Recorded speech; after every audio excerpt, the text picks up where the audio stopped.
course, technology. And I'm very excited about our guest today. In this inspiring episode of Nerds on Tap, we're joined by Rachael Gillette, a leader who believes in intentionally making a difference and is on a mission to improve lives. As the president of VMG Solutions, Rachael brings over 20 years of leadership experience, having trained hundreds of organizations and thousands of individuals on leadership and employee skills. Her expertise lies in solving business problems to help companies grow and thrive. Rachael is also deeply involved in her community, serving on the University of West Florida College of Business Advisory Board as a UWF executive mentor and as vice chair of Visit Pensacola. She has been recognized with the 2021 Pinnacle Award for Outstanding Women in Business and contributes to numerous nonprofits, including Impact 100 and the Satori Foundation. An avid sailor with multiple race wins under her belt, including the Race for the Roses and the Pensacola to Mexico race, Rachael applies the principles of sailing, such as velocity made good, to her approach in business. In this episode, we'll explore how she navigates the complexities of leadership, personal development, and future growth, offering valuable insights for entrepreneurs and leaders alike. So, ladies and gentlemen, grab your favorite brew and join us for a conversation with Rachael that I'm sure will inspire you to chart your own course towards success. In segment 1, we'll cover navigating leadership and entrepreneurship. Then we'll discuss the power of coaching and personal development. We'll talk about charting a course for the future, and we'll wrap it up with our exciting rapid-fire questions. So good to see you, Rachael. It's good to be here, Tim. Thanks for inviting me. It's been a while. It has been a while, yeah. So this is going to be fun. I'm excited to be here with you. I don't know what you're going to ask me, so that's that's the best kind of question, right? And knowing you, we've known each other for a long time. It's going to be very interesting. You use that in your intro, and then of course we're going to be drinking some beer, so that's exciting. And then I love all the references to sailing too, so I'm excited to go into that, Tim. Good. So if you've listened to our show before, what do we do first? Well, we drink some beer. All right. Well, Edge, what do we got? Ladies and gentlemen, welcome to Nerds on Tap. I'm your host, Tim Shute, and I couldn't be more excited to embark on this nerdy adventure with all of you. So grab your favorite brew, because things are about to get exciting. 3, 2, 1, go! All right, so our first beer that we have is the El Medico Mexican Lager by Doc's Hop Shop in Pensacola, Florida. This brew is described as not your typical Mexican lager. Instead, you'll find a more complex and interesting flavor profile highlighting Vienna malts and corn, crisp with a pleasant malty sweetness. Ooh, I like that. I like that. That's a good one. It's a good one, isn't it? Yeah. So how would you explain the flavor explosion in this one, Rach? let me take another sip. I don't know if I would call it corny.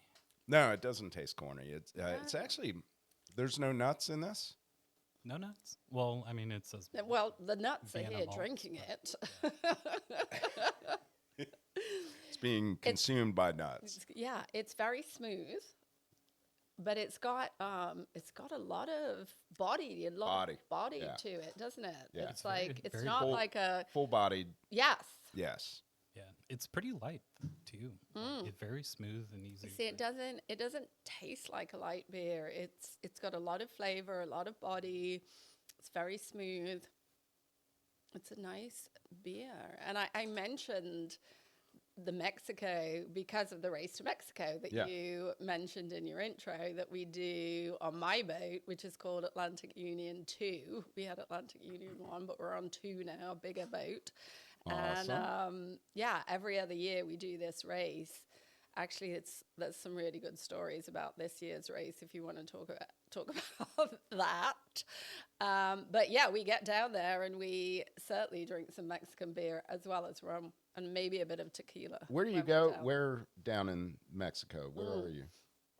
So the race is called the Regatta al Sol, And we raced to this tiny little island that is off the coast of Mexico, close to Cozumel, that area. You can get a ferry across. And the island is about 2 miles long, 1 mile wide. And so it's like trying to find this little tiny dot in the middle of the ocean. Oh, wow. And the finish line that we're trying to navigate to is maybe 50, 75 feet long. And you always, not always, I'm going to say 90% of the time you get there in the dark. And there's all these lights of the mainland, and you're trying to find a little flashing light that is the finish line. It's so confusing sometimes. We almost ran into the rocks one time. How many are in the crew? How many? Yeah, so on our boat we take 8, and we split our team into 4 each to do 4-hour watches, 4 on, 4 off.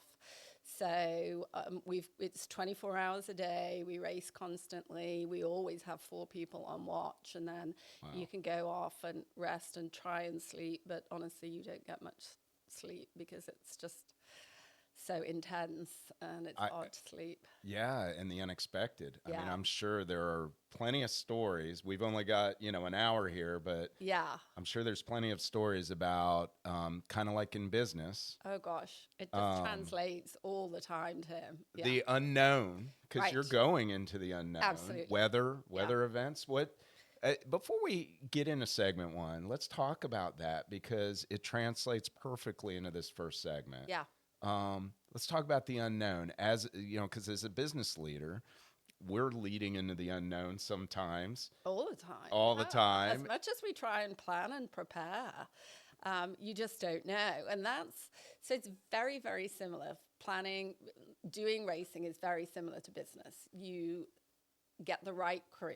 You want the right people on the team, people who have the same values as you do, so that you can have this culture on your boat where everybody is pulling in the same direction. You as the leader, as the owner, have to cast the vision of where you want to go and what you want to achieve.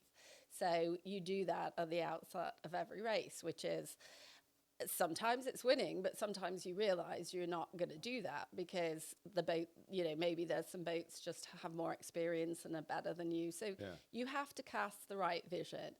Then you've got the team, and you have to make sure that they're prepared for whatever or as much as what's going to come. You select the different roles because everybody's in a different role on the boat. Like in business, you have to have the right people in the right seat. Make sure they're trained properly, have the right equipment. Again, we always ask, do you have the tools and equipment that you need to do your job effectively? Same on the boat. And then we chart the course. And that is like in business when you say, okay, what do we want to achieve over the next 5 years? That's like, what do we want to achieve in this race? And then we set waypoints. So what do we want to achieve in the first 24 hours for us on a race, on that type of race? Well, we want to go at least 100 miles. The goal is more 125, 150 miles. So we set waypoints. So it's the same kind of thing.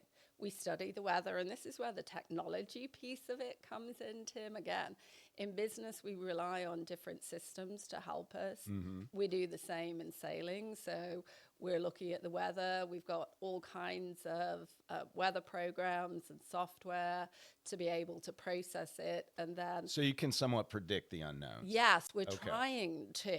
But again, the weather, like the external environment in business, is unpredictable. So you think you've got the weather prediction for the next 5 days, and you get out there and it's completely different than was predicted. So you have to be ready to pivot like we do. So winning one of those races, that's quite a feat, right? It is, for sure. Yeah, there's a lot of good boats and a lot of good sailors out there, and it depends. Some conditions favor a certain type of boat over another type of boat. Interesting. So again, it just depends on what the conditions are and trying to make the best of them. This race, we didn't get very far before we broke a halyard, and we're having to send somebody up the mast to change the halyard for the sail. we were then only maybe the second day. Tell our audience Oh, what a halyard. Yeah.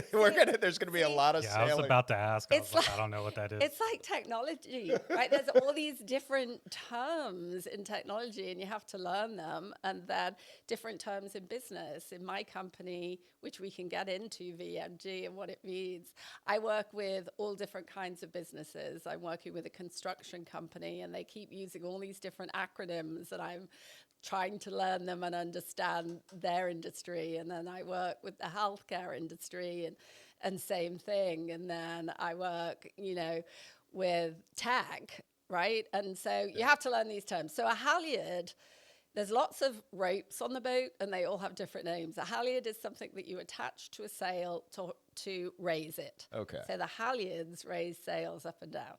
So we had our sail up with the halyard's at the top of the mast, and it breaks. Oh, Sail falls down, halyard goes up the mast. You have to send somebody up in a bosun's chair, which is like a little thing that you put on and you attach to How it. high is that? On our boat, our mast is 68 feet, I believe. Let me get that right. And then we have stuff on top. So it's up there. Several stories. Yeah. Especially, the boat's moving and you're getting blown about and stuff. So safety is huge. It's an important thing. Well, what a great segue into talking about you and your new venture, VMG. So let's go back a little bit. Let's step back in time a little bit.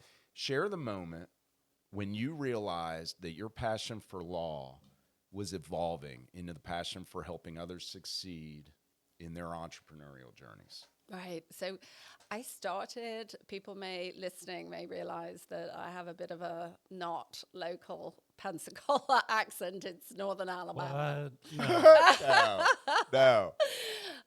No, it's from across the pond. It's from England, from Liverpool, the home of the Beatles, and I will say the best football team in the country.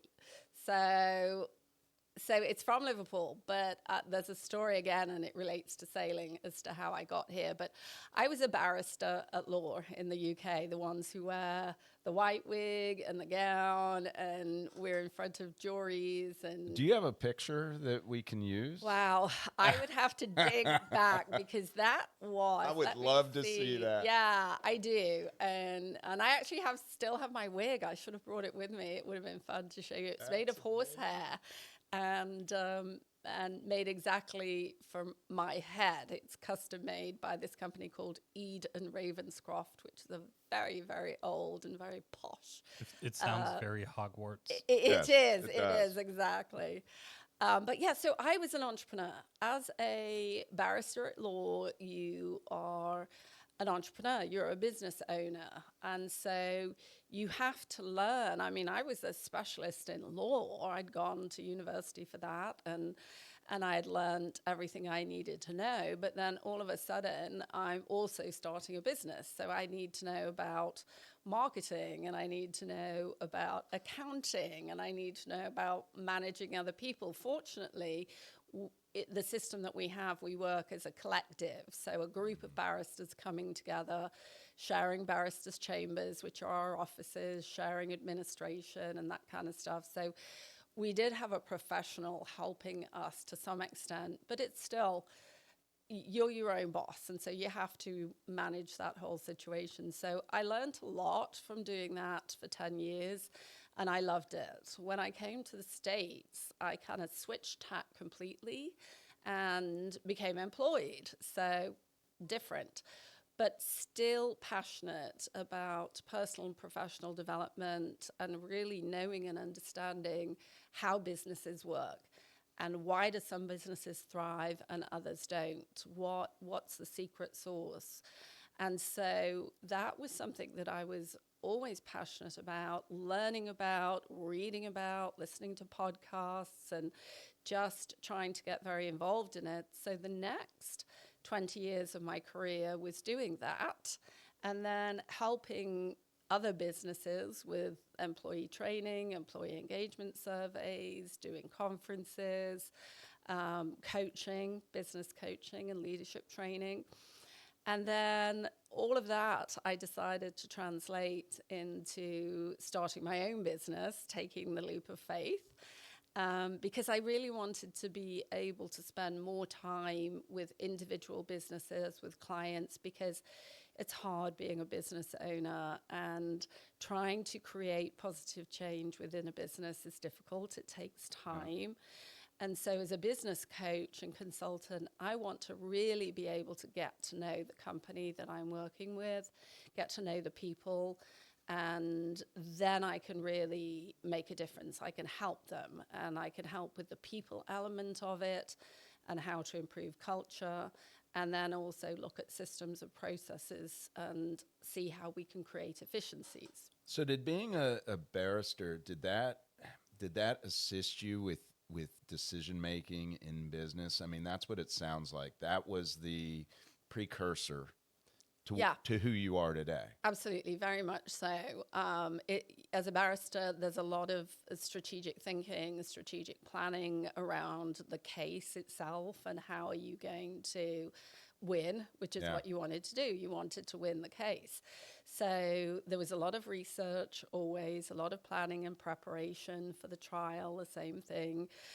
Understanding the law, which is understanding the technical side of the business, for instance, then understanding the players, which are the witnesses on both sides, and then you have to understand your competition as well, which is the other barrister, the other legal team.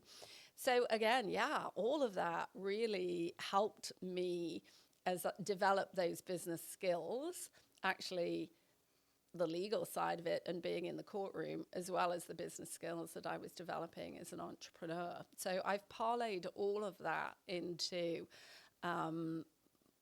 learning and growing and succeeding in my own personal and professional life, then my business life now, and now helping others.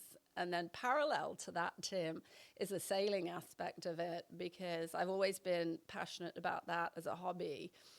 And it's very like a business. The boat, you have to continually be updating and keeping it on the top of its performance, which takes a big investment. And then there's a lot of thought and strategic planning into what races you're going to be doing, what team you need for that, how much money it's going to take to invest to achieve the outcome that you want to.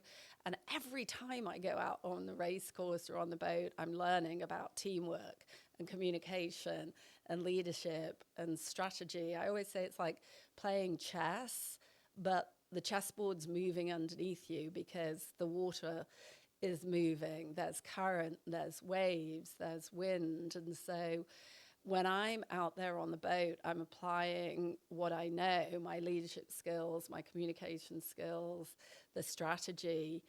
And so it's just constantly backwards and forwards, learning, applying, learning.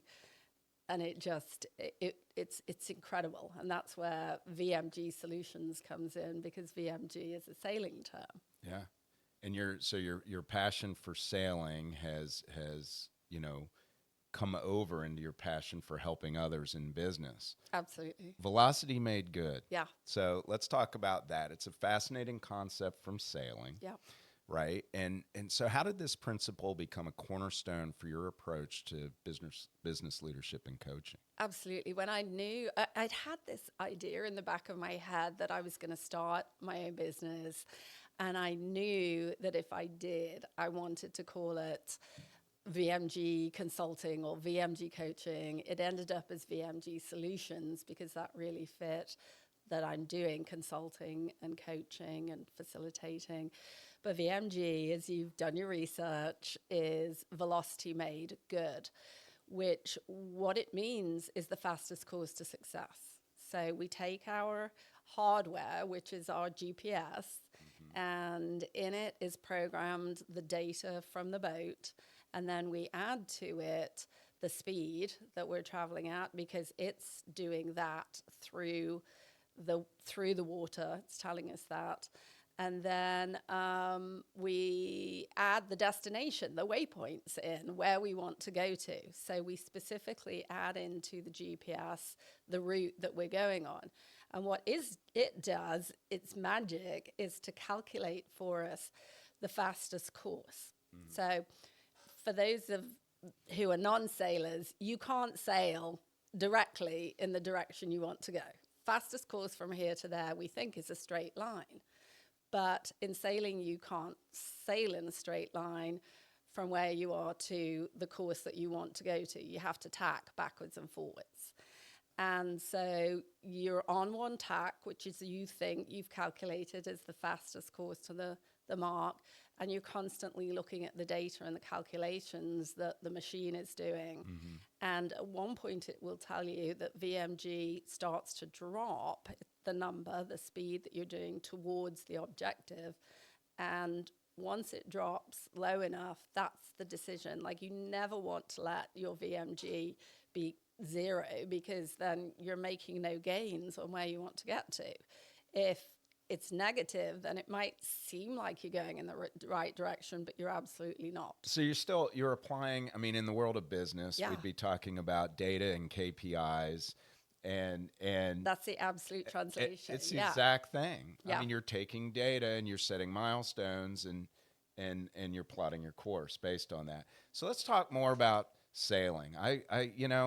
It's so amazing. See, I'm a powerboat guy. Mm-hmm. I like to get from point A to point B as quick as I can in one straight line. I don't like tacking. No, and that's what happens. We can be out there on the race course on Pensacola Bay, and these motorboats come right through the course. That's me? You create wake. Yeah, I know. I got yelled at one time. Slows us That's down. bad. So if you see the sailboats, please go behind When us. I was a young novice, I got yelled at. And someone was like, "Oh, you can't do that." Can't do that. I never have since. Talk about a specific instance where you applied the concept of tacking or jibing. Jibing. Oh, I got it wrong? Jibing. See? No. Anyway, a specific instance where you applied either of those in your professional journey, adjusting your course to achieve a long-term goal. Oh, my goodness. So this is a good loaded question. So let's take the professional journey. Yeah. There's so many. Where have you had to tack or jibe your way through an instance of entrepreneurship or business leadership that helped you achieve the goal you were looking for? Is that a better way to put it? It's absolutely. Well, let's talk about life itself, because it kind of lends itself to the question of how I got here to Pensacola in the first place. And so there I was on my course to success in the UK, which was as a barrister, and working my way up the chain in terms of getting more and more difficult cases, bigger cases, so that I could get the reputation that I needed to then apply to become a judge. That was my charted course to success. So if I was still in England, and interestingly, I did some research recently, and a lot of my contemporaries have followed the same path that I had planned, which was to become a judge. And then I am sailing in the Caribbean in a regatta, and we went into an anchorage in the British Virgin Islands on our first practice day. We moored up next to a boat, and there was this guy with this kind of sexy Elvis Presley voice. And I was like, oh, that sounds cute, and turned and looked, and this guy was kind of not my type, and let's hope he doesn't listen to this, but no, we've been married for 22 years next month. Oh, my Obviously, goodness. he is my type, Tim, the love of my life. But yeah, there he was, and he'll admit it. He had some, 3 days growth of beard and the worst Hawaiian shirt on in the world, which apparently he was wearing for a bet. And he had these shorts with holes in, which were apparently his lucky winning shorts when he was sailing. Oh, wow. But, oh my goodness, not when a girl looks over and kind of wonders about the guy, what you want to see. But anyhow, long story short, we ended up racing against each other in this regatta each day. We got to know each other, and we really we found each other interesting. We became friends and competitors on the race course. And one day their boat would win and one day our boat would win. We ended up with the regatta. Our two teams, this was team racing, were tied on points for the overall regatta, which was a huge thing. These were teams from all over the world who had come to race in this. And my team won on the third tiebreak. So my team won the regatta, and I always say that he won me, which was the better prize, right? So then... Is he going to listen to this? I might let... Well, he's heard this story a million times. I love it. I tell it on stage when I'm doing my keynote speeches or whatever. But yeah. And that was so then, obviously, my plan for what I was going to do in business, I had to change because we fell in love and I decided that I wanted to move to the States to be here. And so then I had to wrap up my business. And so I wrapped up my business. I sold my house. I sold my car. I said goodbye to family and friends who all thought I was completely nuts and came to the States. So look at you now. Look at me now. I know. So it was a good move. It was it was a big risk.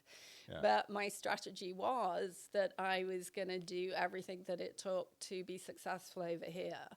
And that meant that I was going to get as involved in the community as possible, that I was going to build a network, that I was going to find people who I could help. Because if you can come into a situation and network, build relationships, and be helpful, that's when you can find not only for success the people you're helping, but for you, it's like in business, it's kind of how you build your customer base, right? Yeah. You want to be as helpful to them as possible. And then that gets you the client, or it gets you repeat business, or it gets you referral. So that was my strategy when I came over here, to just kind of embed myself as much as possible into the community, be helpful, do volunteer work. Yeah.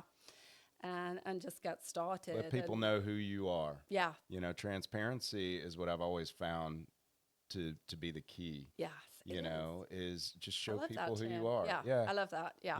I have to hide a few things about me. But no, I'm kidding. I'm an talk open about book. Those. We don't want the cops knocking on the door, right? No.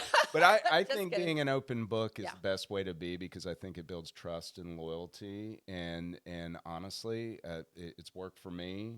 It works for you.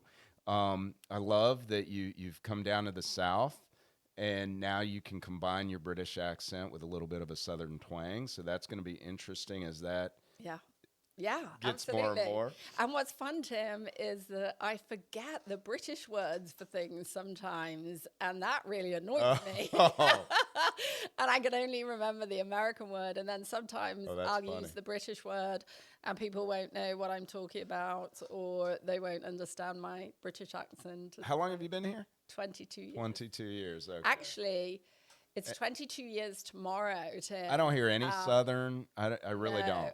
So you've worked really hard not to. British. Yeah, I got you. Hey, it works. Well, thank you.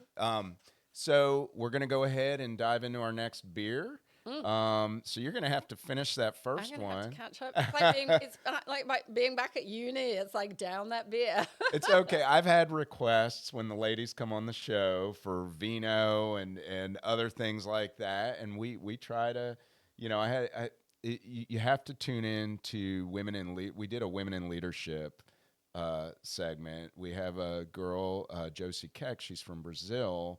Moved to the States with $1,000 in a suitcase. Wow, I bet that's a great story. And you need to listen to that one. I just know you would love that show, so you should tune into it. Fantastic. So, Edge, what do we have?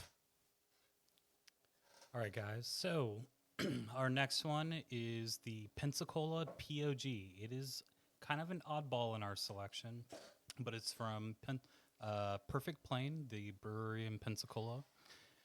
They describe it as a tropical sour conditioned with passion fruit, pink guava, and orange puree. I was trying to go for something tropical Caribbean style for Rachel. Wow. That has a sour, tangy, It doesn't taste like beer. bite. That's dangerous because you could just drink like that kind of orangeade, orange juice. It's almost like if you ever make a vodka drink by the pool. Yeah, I'd put a couple of ice cubes in that Yeah. and drink it like That like that a is vodka drink. that it's not my type of beer, but it's good. Yeah. It's very tasty. That when my initial reaction, which you probably saw on my face, I wasn't expecting The unexpected. that Yeah. sour bite. Yeah. And I love that we've got a local beer because that's a great Yes, story too. absolutely. Perfect Prane Brewing, which used to belong to a local entrepreneur who is now the mayor. The mayor. Maybe you can help of me Pensacola. get Yeah. DC on this show. Yes. Okay. I haven't I'll do reached my out best. to him because I'm Yeah. scared, honestly. But Oh my goodness. He'd be great. maybe No, you he'd can do help it. me get him on the show Yeah, because it's I love publicity. He'd be on it. I love all the stuff he's been It's doing amazing. since he stepped Yeah, into that his role. entrepreneurship So. journey. I mean, what a phenomenal entrepreneur. So he should be on the show. I just like how he creates realistic, and we're not here to talk about this, but he creates realistic milestones for the community instead of just saying, hey, we're going to do all these things. He's like, we're going to reduce this by 20%. We're going to do this and so on and so forth. And he did a strategic plan. I was on the mayor's transition team. Oh, yeah, that's right. Yeah, so to look at the culture at the city and how engaged the employees were. So I studied the city. I met with different employees, different leaders within the different departments and helped write the report on the culture of the city and made recommendations, which the phenomenal thing, he was very intentional about the strategic report, wanting just in each area 3 or 4 actionable items. He didn't want this huge list, and there could have been a huge list of things in each area. Had to be realistic. Yeah, so that he could actually put them into action, and that's what he's been doing.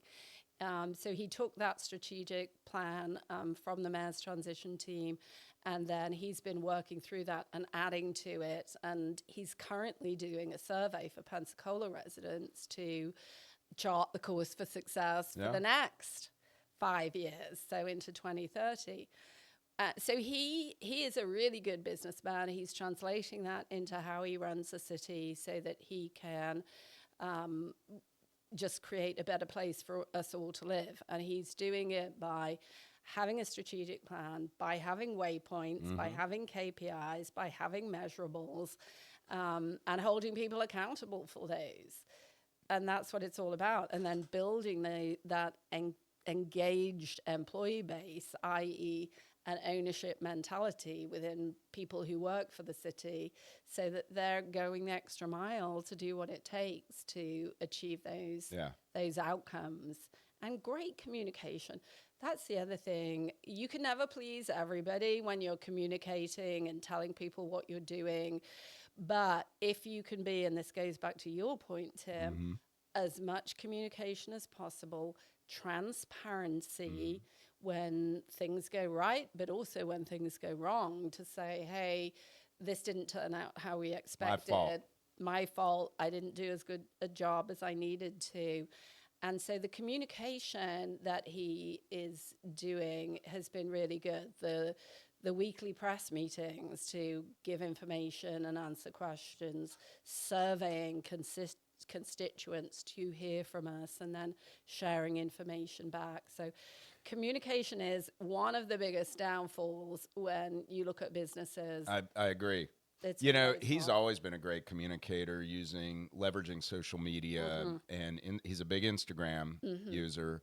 And you made a point earlier, and this is a good segue into segment 2, which is going to talk about personal development.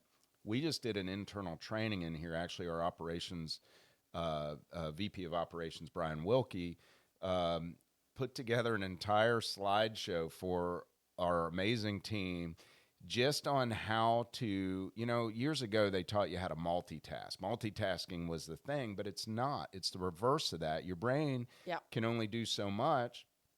So he was talking about how he sets his desktop up and there's no paper on his desk. He refuses to have paper on his desk. He does everything electronically, and because we're so crowded by the noise that comes in constantly, the emails and the the team's messages and all these things, that you have to know how to tune that stuff out and focus on one thing at a time and achieve it and then move on to the next thing. And I think that's what you were getting at. I mean, DC limited his actionable items Yes. to 3, I think you said. That's right. Something Yes. like that. And being able to reasonably attack that and then probably take them one by one. So what you've just described there, Tim, is so important for listeners to hear if they're in business. And interestingly, I did a training yesterday on communication for an organization, and we talked exactly about what you're talking about, which is multitasking, which we used to put that on resumes as a good thing. I'm a great multitasker, and that would be amazing. But as you said, the research now shows that multitasking is real. If you cannot effectively multitask, our brains don't allow it, and it takes so much time to refocus if we get pulled to one thing, to come back and refocus effectively on the thing that we're doing. So that training that was given to your team was hugely valuable. And that's something I always recommend, is switch off all the noise, as you described it, the notifications, the pinging emails, the blah, blah, blah. And people's question is always, well, what if I miss something? You have to set the expectations on urgency of response. Mm-hmm. And that's really critical. So if you can say to your team, I do not expect a response to this communication, whether it's by email or instant message or text message, whatever it is, set the expectations. If it's an email, 24 hours is what I expect. If it's a text message, by end of day. If it's whatever it is, doesn't matter. Just set the expectations and then allow people to turn those things off and check them on whatever interval you've said is okay for a response. So people can do what you mentioned, which is be able to focus on deep work and get things done. And your team will be incredibly more productive doing that than trying to multitask and have all these things pinging at them. And it's just not productive at all. Well, the feedback that he got, I mean, incredible feedback. Good. And everybody was implementing or attempting to implement these things, including Kathleen. Yes. I was very excited when she was like, I'm so excited to do these things. So let's get into that beer. That beer, the tang is still sitting on my tongue. Let's get into some. Has some dryness in there. If it was wine, I'd describe it. It puckered me up. I don't know. Tannins, but obviously you don't have that in beer. I'm not an aficionado, but there's definitely some tang, some dryness to it. Yeah. So the power of coaching and personal development. Mm-hmm. What role does self-awareness play in personal development? This is a good one. And how do you help your clients cultivate that? That's a great question. Self-awareness is hugely important if somebody wants to learn and grow. You have to be open to feedback. Mm-hmm. And so understanding our strengths is really important. That's part of self-awareness. Also understanding where our blind spots are. That's a really important part of the self-awareness. To cultivate it, I use assessments. So doing assessments like Gallup Strengths Finder, which is one of the ones I use with my clients when I'm coaching, is a great tool. So it's about having those tools in the toolbox. Assessments are really good because it gives you data based on your responses to questions. So it's hard to argue with when you've given the responses to the questions. You can maybe say, well, I don't like it. When you're having a conversation with somebody and they're giving you feedback, you can argue with it based on it's their opinion. But when you've got assessments, you've got data. That's why I like them. So that's what I recommend to my clients, is doing assessments like Strength Finder. I also use one called Management by Strengths, which I am certified to teach in. And that is phenomenal because it looks at our inborn natural temperament. That's what it measures. And as you know, Tim, 85% of the brain is formed by age 3, 95% by age 5. We can continue to learn and grow and develop our brain, but the inborn temperament is there by age 5. So what does that mean? So we have traits: directness, extroversion, pace, and structure. We all have them. We're all made up of them, but some drive us and drive our communication style, drive our work style more than others. So knowing our temperament style through doing an assessment like management by strengths is going to help us become self-aware. So there's tons of them out there. Many of them are very good. But that's certainly something that I coach on, is like, let's do an assessment, let's do a Clifton Strength Finder, let's do management by strengths, and then we can dig into them. And I do that in my coaching with clients. But define self-awareness. What exactly, tell the audience. Yeah. What exactly does that mean? Self-awareness is about knowing and understanding how you come across to others, how you make others feel. So it's that awareness of strengths and weaknesses and how you come across and how you make others feel. So as we hire and build teams, not all teams gel together perfectly because of the personality traits. Yeah. And eventually, you may have the perfect team. Yeah. Based on how all that develops out, right? Through training, building off self-awareness, doing the assessments, knowing where your weaknesses are, and working I'll add a on caveat to that, is that we're all human. And so even though we can do training, we can grow ourselves personally and professionally, we can have a high level of self-awareness, nevertheless, sometimes we can revert back to our natural temperament, or we can lose our temper, which happens in situations of stress, pressure, anxiety, fear, all those things. And that's sometimes when conflicts can occur. However, if we have an understanding of self-awareness and a high emotional intelligence, then those can be mitigated, those circumstances where we have those conflicts, like any relationship. But they do happen, and then that's when we have to have an emotional bank account. So you have to, going back to the start of our conversation, where we're saying, this hits home with me. Yeah. And, building trust and having that trust with a person, and them knowing that Tim Shoup's a really good guy that, early on, when I didn't have a high, I guess you call it emotional intelligence. That's right. If I didn't like something, maybe I had a temper back in the day because I didn't know how to run a business. To be honest with you, it was this is 25 years ago. Yeah.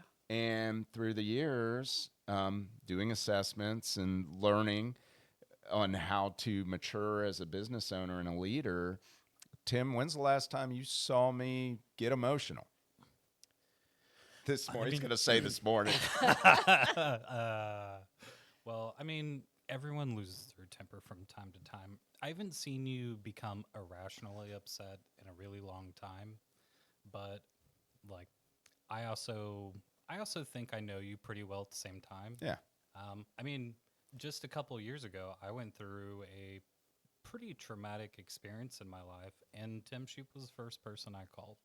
Yeah. And he took care of me. And where was I when you called me? You were at your son's baseball game. Yeah. And he took my phone call and talked to me for about an hour on the phone to make sure I was okay. That's incredible. And so that's the difference, Tim. You talked about how you may have reacted back in the day, or Tim Edge. We've got two Tims. So just call him Edge. Edge. Yeah, okay, so Edge probably would have never have called you back in the day because you didn't have the trust, you didn't have the emotional bank account.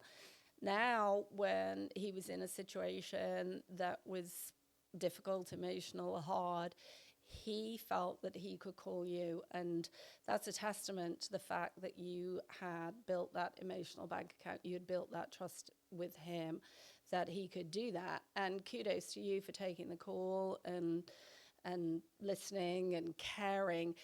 employees want to know, and this is one of the number one drivers of employee engagement, is that employees want to know we care about them as a person. Yeah. And businesses never used to be run like that back in the day. And that was a huge learning for me.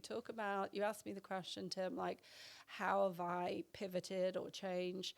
One of the things that I have done, because naturally I'm a very business-like person when I'm in the workplace and it's all business, but I had to understand that it was important to build the emotional bank account, that people wanted to know that I cared about them as a person.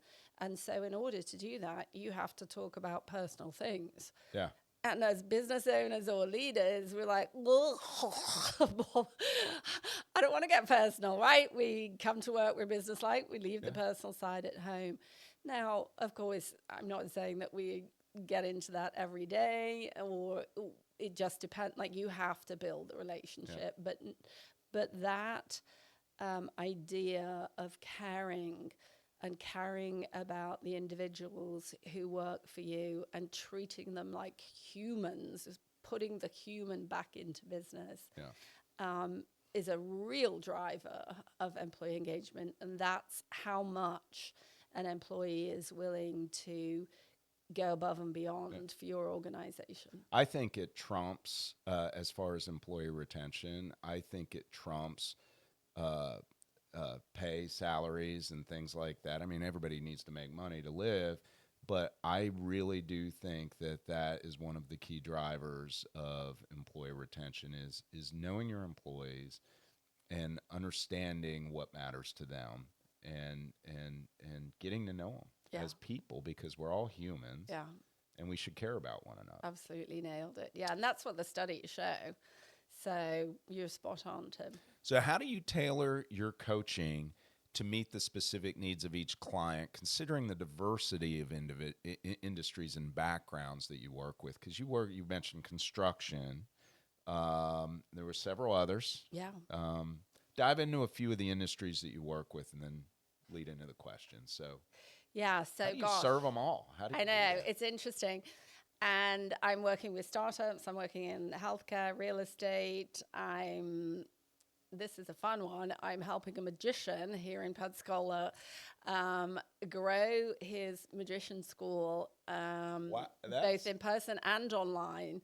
The key is he wants to develop this online business school so that it'll be a worldwide magic school. So that's really exciting. So yeah, construction. So across the board. But what I do first is what I call the discovery meeting to chart the course to success.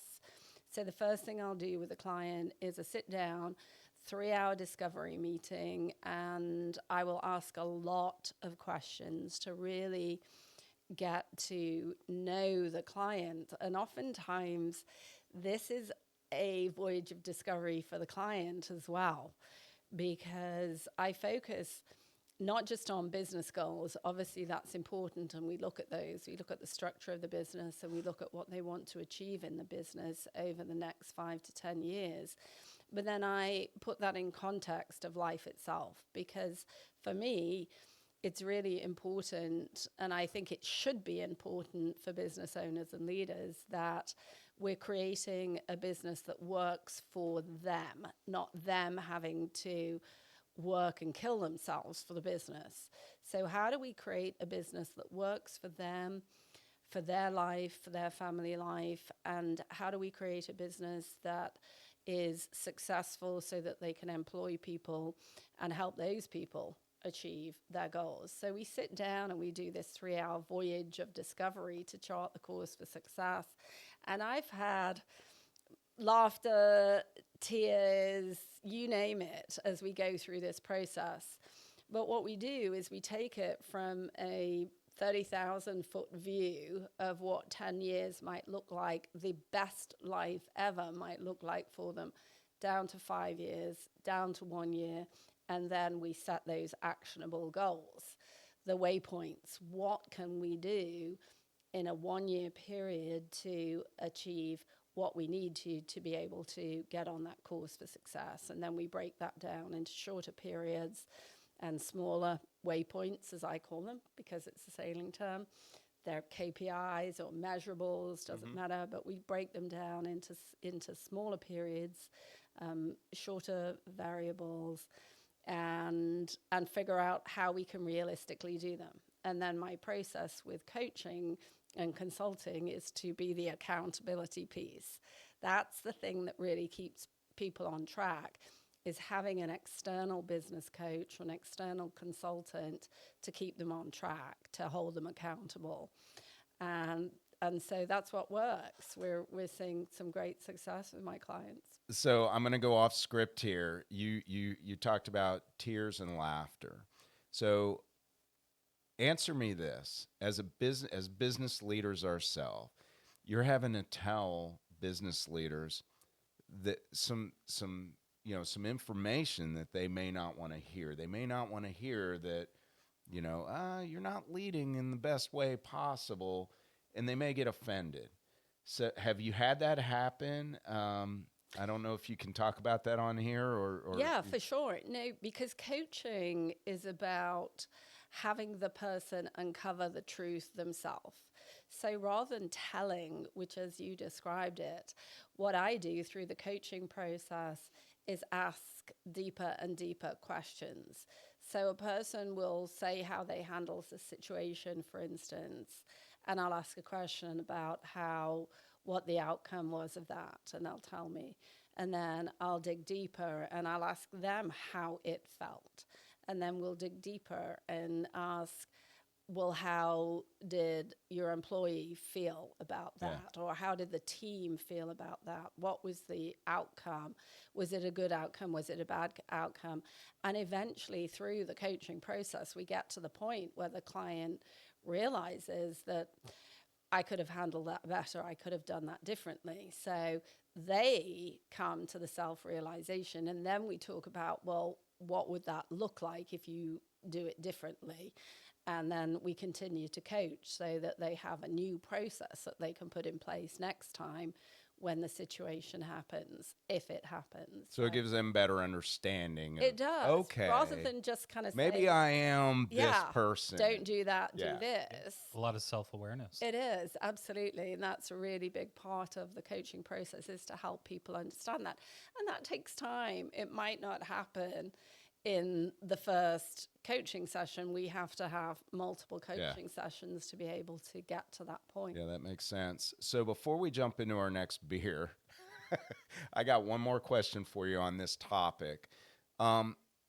What advice would you give to someone who feels stuck in their personal or professional growth, and how can coaching help them move forward? This is a good one. For what do they do? Just call VMG? Call VMG. Yeah. Is that the answer? It is the answer. Call me. And that's a lot of times what happens is people call me because maybe they're at a crossroads, or they've got a big decision to make. Somebody else, say, for instance, a person who has the opportunity for the next step, a big promotion that they might be going for. And so I'll coach them through, literally from doing role play for interview questions and that kind of stuff, so that they can achieve, and I've had 2 really good successes with that, how can they achieve the next step? And so, again, what we do is we'll sit down, we'll discuss. Reflection is always good when you don't know, when you're at a point where you feel stuck.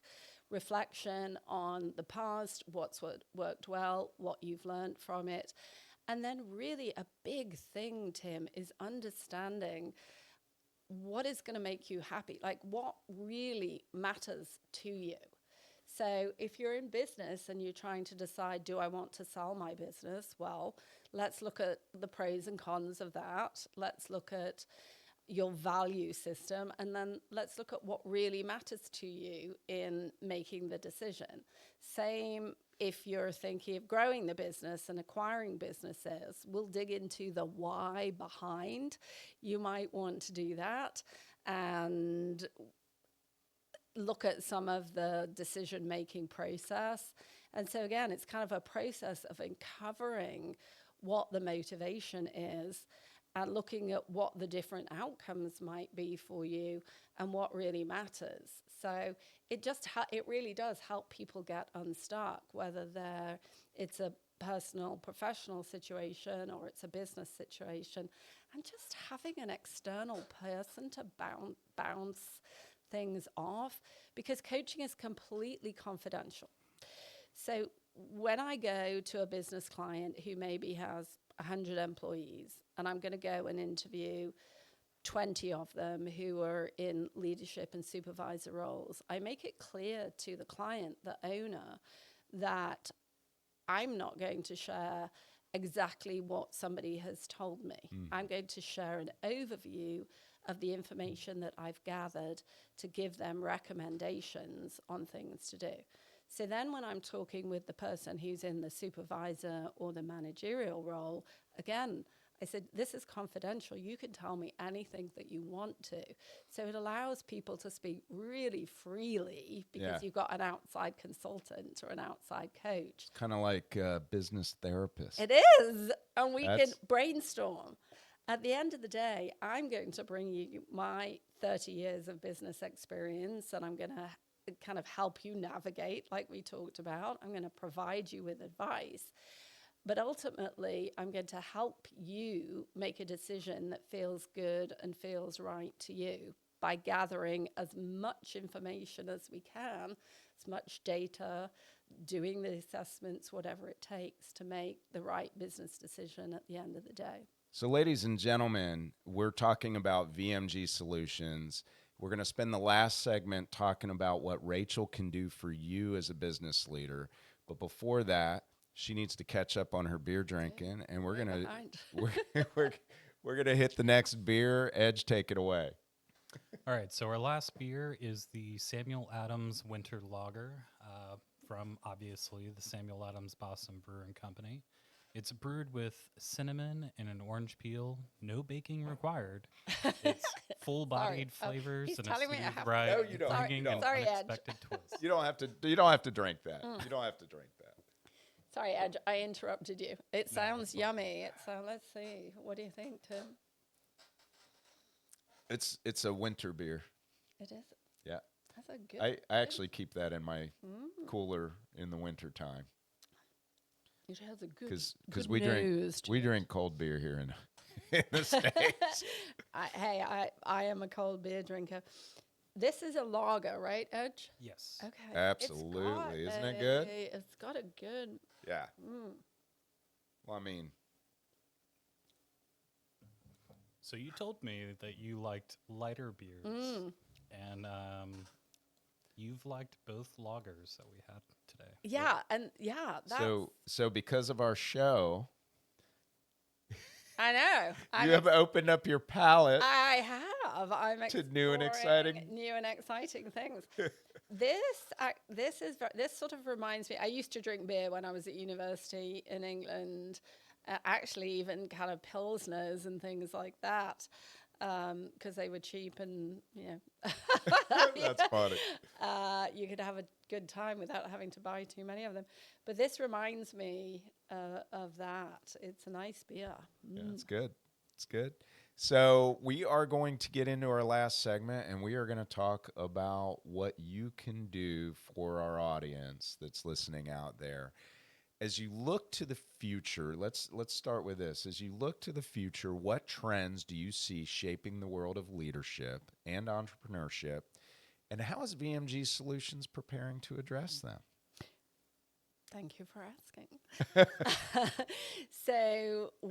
There's quite a few trends that businesses need to be aware of, and I hope and one is shifting demographics. So we have 5 different generations in the workplace. I've been talking about this for many, I many, knew where many this was years. going to go. Because I've been talking about it for years and years and years and trying to be proactive and get businesses to understand that there are differences between the generations and what motivates them. And that's, of course, because of the experiences that the different generations have been through and how business operated differently back in the day. So, and other things, because interestingly, the boomer generation went through the World War. Doesn't matter which country you experienced the Second World War, and times were tough. And so having a job was something that you wanted to stay in one job,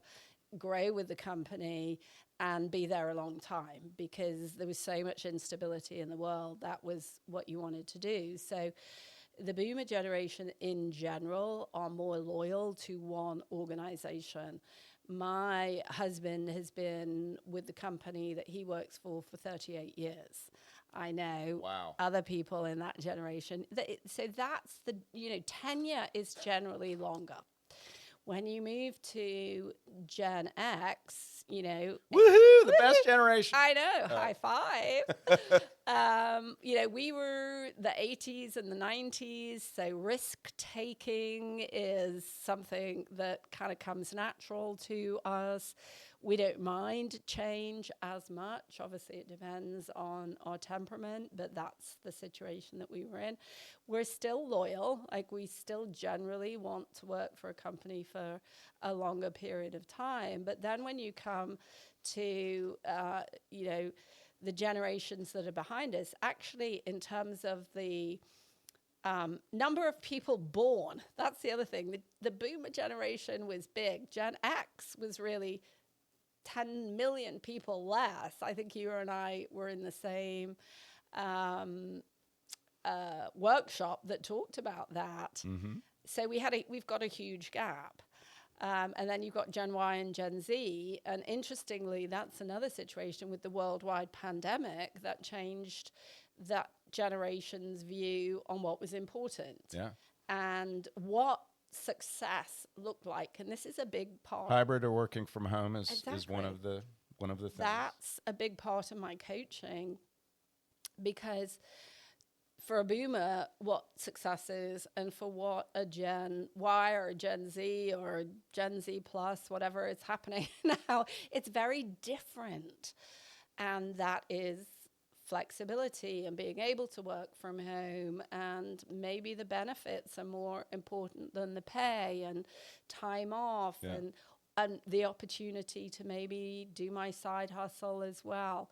So we have to understand the different motivators of different generations. That's really important.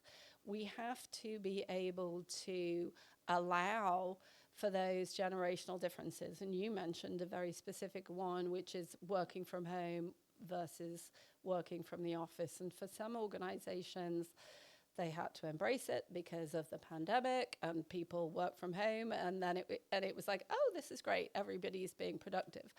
But then gradually it's like, ooh, everybody's pulling back. But I don't really like it. I want people to be in the office because I need to see them to know that they're being productive. Well, good for you, because you're going to be one of the successful businesses.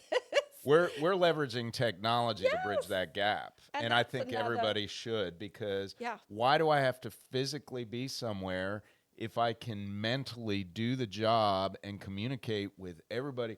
Everybody in that other room and all of our employees are constantly on video throughout the day on one of their monitors with their team. And then their other monitors are used for their work. So they're constantly collaborating. They don't have to I don't need to touch, be able to be that close. Yeah. I can communicate. I can communicate with you through video just as well. The technology has changed everything. See, I love that, Tim, because, you've been at the cutting edge of technology, and you've always been forward thinking, and what you've been able to do, because you're in the industry, is really leverage it effectively. And You're absolutely right. But we do as humans need connection. So I love that people are on video and being able to see each other and interact with each other. I'm sure occasionally you have people come into the office and maybe you have team events that We you do. do. We because do a you- hybrid. We do a hybrid in Yeah. Pensacola, but the rest of our folks around the country are all remote. Yeah.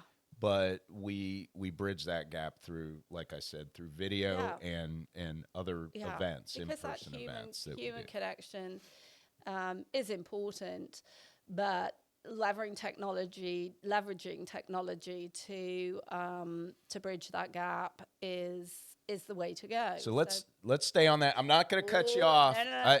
You can't be on the show without talking about technology. So we just use this as a segue to get you to talk about what role does innovation play. You knew I had to go here in your approach to coaching and consulting, and how do you encourage your clients to innovate within their organizations? Outstanding. I love the question. It's great. Well, it's about pushing the boundaries and understanding that the world is changing at this phenomenal rate. And I'm going to go back to sailing because what's happening right now at the moment is we're 2024 for people who may be listening in the future. Is the America's Cup, which is the biggest sailing competition in the world. There are 7 teams competing right now, and they're doing it in these boats that have an incredible amount of technology in them. And when you compare to the average sailing boat, it's just apples and oranges, night and day. And when we originally got these, they're foiling boats, which means that they come up and out of the water. Because the biggest thing that, or not the biggest things, one of the things that we have to take into account when we're sailing is the drag of the water along the edge of the boat. It slows you down. So decrease the resistance. Yeah. So you're trying to, all the time, decrease that resistance.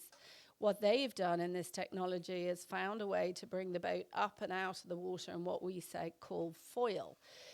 I asked the question of the team captain 2 years ago when the race was on, 4 years ago, I'm sorry, whether this technology was going to translate from this like mega billionaire type situation to the average boat. And he was like, no, there's no way, it's too expensive, the technology is too difficult, blah, blah, blah. But the reality is, in that 4-year period, it's translating down, Tim. And what's really going to be interesting over the next 5 years even is to see how that comes into the industry. And here in Pensacola and Escambia County and the surrounding area, we should be very excited about that because it's all tech, IT, manufacturing, all the different things of utilizing this new technology, and it's going to translate into our everyday life. So that's from my sailing perspective. And then when I look at it, when it comes to business, AI is the biggest thing right now that is affecting businesses and can help with efficiencies. And AI, I've never heard of that. no, I'm sure you haven't. I know, again, Tim, that you're at the cutting edge of it, but artificial intelligence. But I mean, you know, you will probably know way more about it than me. I use it to run or to help run my business. And some people are scared of it. Some people are worried about it. But the business that can embrace it and learn how it can do some of the more mundane tasks that take a lot of time, it's going to create efficiencies on time to do some of the mundane things. So that's what I'm talking to my clients about. Where can they find efficiencies by using AI, for instance, leveraging it? And I know you're using it in your business. So tell us about that, Tim. There's different ecosystems when it comes to AI. I mean, when you're talking about ChatGPT and you're talking about the public domain like that, when you're teaching it, when you're asking it to do tasks for you, it maintains that history so it can learn from the history. The problem is that's in the public domain. So if, from a security perspective, not a great thing when you're talking about vital statistics within your company. Microsoft has developed Microsoft Copilot, which sits within the Microsoft ecosystem, and it eradicates it pulls data from all your different systems within that ecosystem to be able to deliver the task, but it eradicates the question as soon as it's done, so it doesn't leave a trail. Yeah. So from a security, I'm And always that's looking huge. at the security perspective. Well, I was talking to a doctor client about their medical practice, and they've been using it, but obviously they can't use it with any sensitive client information. But there are systems that are being developed that will be HIPAA compliant. Yeah. And so we were talking about then, well, what can we use those systems for that are HIPAA compliant to be able to help back office staff? And so, interestingly, in the medical profession, what we were talking about is, for instance, reading MRIs, reading X-rays. Yep. That's all going to be done by AI and very quickly. Yep. The future, but the future is now. Stuff like that. Well, they implemented EMR, electronic medical records, years ago Absolutely. through But all those different systems. They do, but then having them talk to each other is that's the problem. Is the problem. And so again, going back to that situation with a medical practice, for instance, what could create huge efficiencies is the doctor can be with the client, can have AI record what he's saying, can summarize concisely the notes, can automatically send in the request for the MRI or the X-ray or whatever it is accurately and effectively. It can send in the request for medication, for the prescription, accurately and effectively, all securely, HIPAA compliant. This isn't in place but yet. You still have It'll to go come down the physically pipeline. in to get that done. The future, in my head, you walk into your bathroom and you step into a pod or whatever it might be. I mean, it's part of your bathroom. And it's connected. I mean, they have telemedicine now. They do. So it's connected to your that's a great doctor, and your example. doctor's collecting all their vitals. You don't even have to go in and step get labs onto anymore. Your smart scale. And Well, I do gathers- that now. I know. And it tells me what I don't want to hear. I know. We have the app, but it gathers all this data about us. That we could send that straight. So there's so many different ways. But the key is when I'm working with clients to kind of dig in to find where we can find it, look at efficiencies. Where are there roadblocks? Where are they being slowed down? Where is productivity slowing down? Can we give the human individual the skills they need to be able to do better and be more productive? And if we can't, is there technology that we can leverage? So let's end this segment with one quick question. For those out there, those business leaders out there that are hesitant to embrace change or take bold steps towards their future goals, look into any of those cameras out there and tell them what they need to do. You need to call me. Thanks for setting me up with that one. I love it. Call Rachael Gillette. Email me at vmgsolutions@gmail.com because we can have a conversation, and that's what I do. First time people to email me at vmgsolutions@gmail.com. We will have a free call.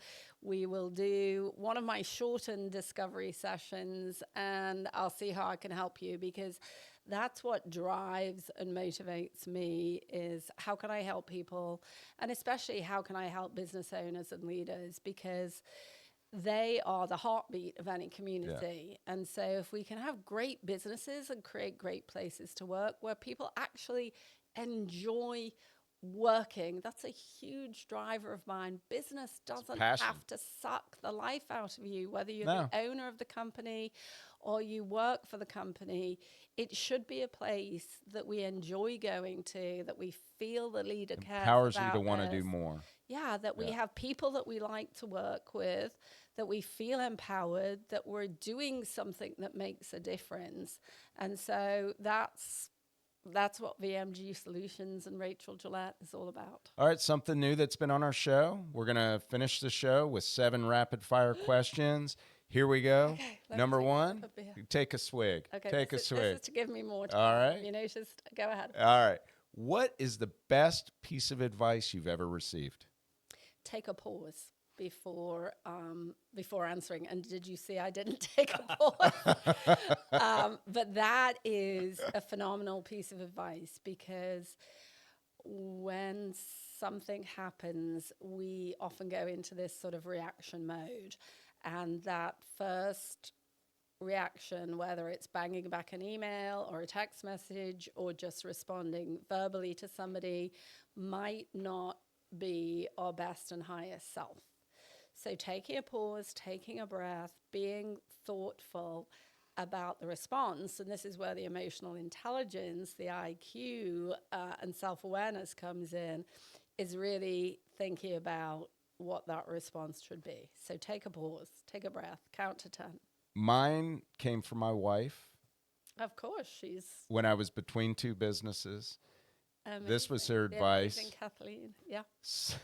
She said, suck it up, put your big boy pants on, and go back to the drawing board. Well, only your wife or your very best friend or a Both of those. or a trusted coach can tell you that. But yeah, Kathleen's amazing. So, Number 2, what's a hobby you've always wanted to learn? that I've always wanted to learn. Goodness, that is a tough question. I need to take a pause. I'd like to paint. Paint, all I'd right. like to be. I think I don't think I'd be very good at it, but that shouldn't hold me back. And that's kind of one of my things, like progress over perfection.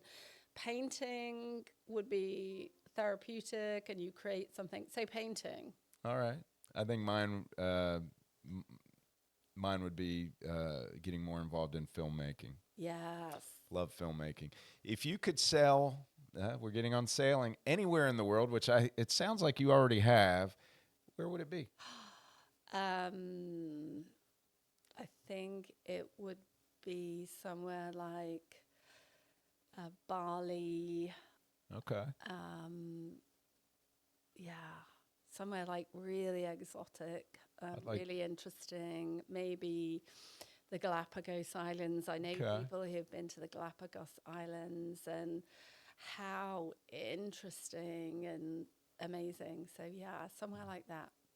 See, mine would be on a cruise, and I'd be on the... Pampered. I'd probably either do a river cruise over in Europe or go to Alaska. I'd like to do an wanting Alaskan to do cruise. that. Wouldn't that be interesting to see?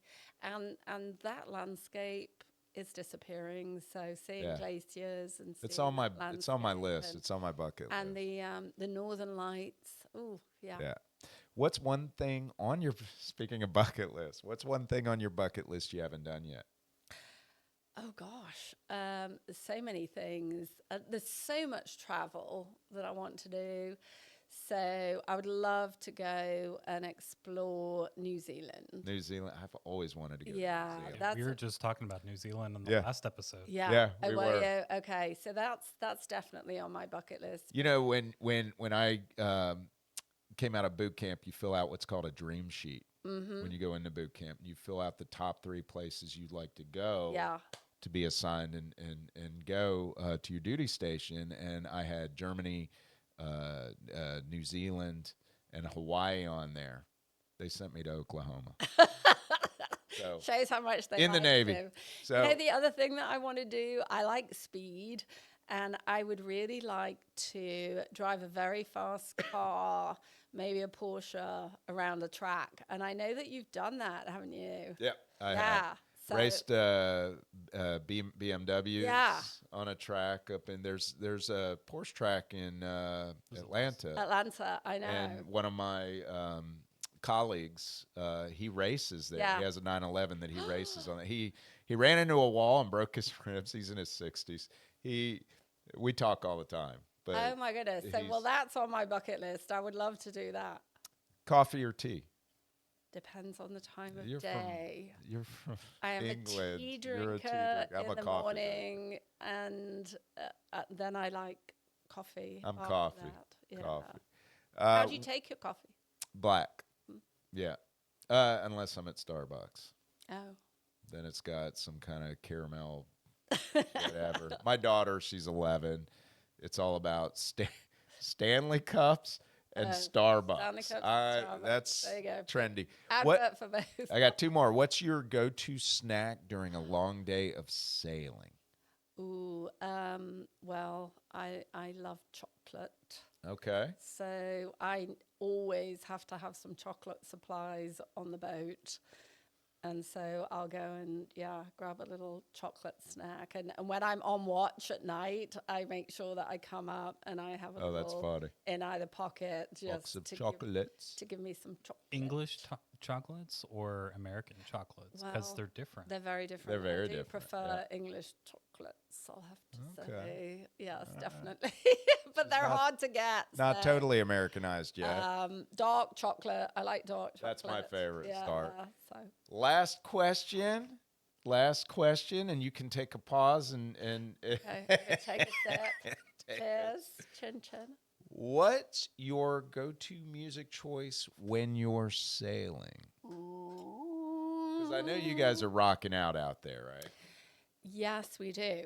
And that's a great question too, because you're asking about my go-to choice, but here's what I'm going to say as I'm trying to buy time and think of who I like to listen to. The person who is driving the boat gets the choice of what they listen to. Talk about team building and caring about the team. And what's it? I sailed with another. I'll tell you this story too. I sailed with somebody else, and they talked all about how they had, XM radio, and we could listen to all these different channels, and you could listen to what you wanted to. Well, we could listen to what we wanted to as long as he liked it. So I'm not kidding you, Tim. We would put the radio on the station that we wanted. Is this your husband? No. No. He and I actually like different music, but we like some of the same things. But yeah, and then he would change it. Like you'd be listening to a song and this guy would change it and you'd be like, oh my gosh, but I like a huge variety of music. Dire Straits, the Beatles, of course. Gotta have some good old T Swifty on there. It depends what we're doing and what's happening at the time. But usually, yes, some kind of good motivational, maybe some rock and roll. All right. All the stuff. I'm easy to please. You know me, Tim. Well, thank you, everybody, for getting nerdy with us for an hour and joining us with our special guest, Rachael Gillette with VMG Solutions. This has been such a great and inspiring. It was so much fun. Good. I enjoyed it. Yeah, usually everybody starts having fun once they've gotten a few beers in them. Yeah. But thank you for getting nerdy with us for an hour. Don't forget to tune in to our next episode where we will be getting nerdy with someone new. Thank you.